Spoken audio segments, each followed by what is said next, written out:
I've been having lots of dreams of China invading the US. It started with a dream that I was in the Pacific Northwest. It looked like a school building of some sort of building that they turned into like an emergency shelter with a fence around it. Chinese paratroopers started floating down out of the sky, and they were speaking perfect English, like they had grown up in America or spent time here, because they were saying, hey, we're here to help, don't worry, don't panic, we're here to help, don't fear. And right at that moment, as these people were landing inside the fence, a guy pulls out an AR-15 and he starts shooting the paratroopers. And then out of nowhere comes this high-ranking, probably a colonel or something along those lines, rather than the paratroopers. And he walks up and he shoots him in the back of the head with a 9, or some sort of handgun. I just assume it's a 9, but he shot him in the back of the head with the gun. And then I went from that point looking for my mom, because I had for some reason gave my mom a tactical backpack that had a weapon in it. So I was trying to get to the weapon to defend my mom. And as I was trying to pull the weapon out, it was stuck in the backpack. And that was a dream. I woke up and I literally had goosebumps all over my body, and I started praying about it. Now this was probably about 2 weeks ago. Then the riot started kicking off, and on top of coronavirus and everything else. Last night, I had a very vivid dream. It was almost like I was awake, and I was in Hawaii. For some reason, I was an observer. It wasn't like I was there for a vacation, but I was observing. I could tell it was Hawaii because I'd lived there before. So I was in Hawaii, and I looked up in the sky and literally saw, it looked like a missile casing, and then something with a parachute was coming out of the missile. So it was an ICBM deploying some sort of nuclear warhead. And then the chute was opening and it was floating down, and everybody was panicking and basically embracing each other, getting ready to say goodbye to life and telling each other they loved each other. Then, excuse me, then I flashed forward into history, and I was in Hawaii again, and it was occupied by the Chinese.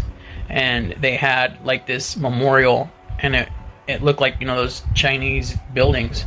So I looked it up and looked up the building structure that I was looking at. It was made out of like this dark wood, and it had these pointy ends with the roof and all that up. And I looked up what that image was, and it turned out to be a memorial, which is odd because I don't know nothing about Chinese architecture or Chinese memorials. I'm an American born and raised, so I didn't know what that was. But it turns out it was a memorial.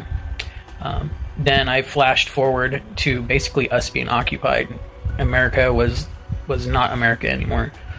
Very interesting time. So that's caused me to start researching what's going on with China.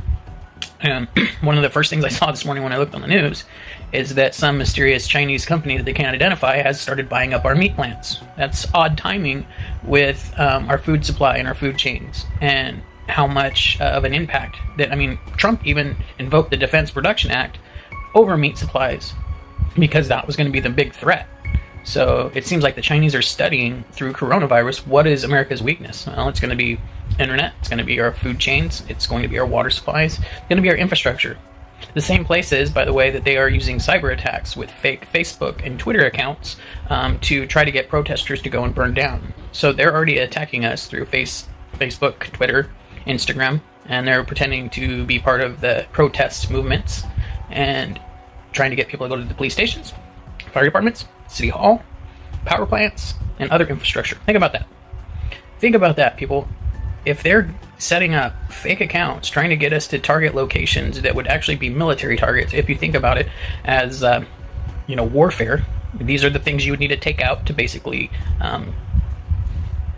your enemy is useless. Your enemy is impotent to fight. With no electricity, no communications, no water, no power, all that stuff, how are you going to fight? How are you even going to pump gas to get into your car or even into the military rigs?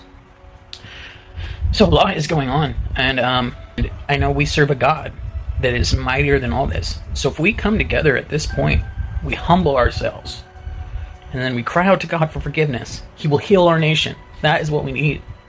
Because what I see coming is the exact opposite. It's the destruction of our nation. So please, let's all humble ourselves. Let's not let the pride of the moment kick in, because our enemies are using it against us.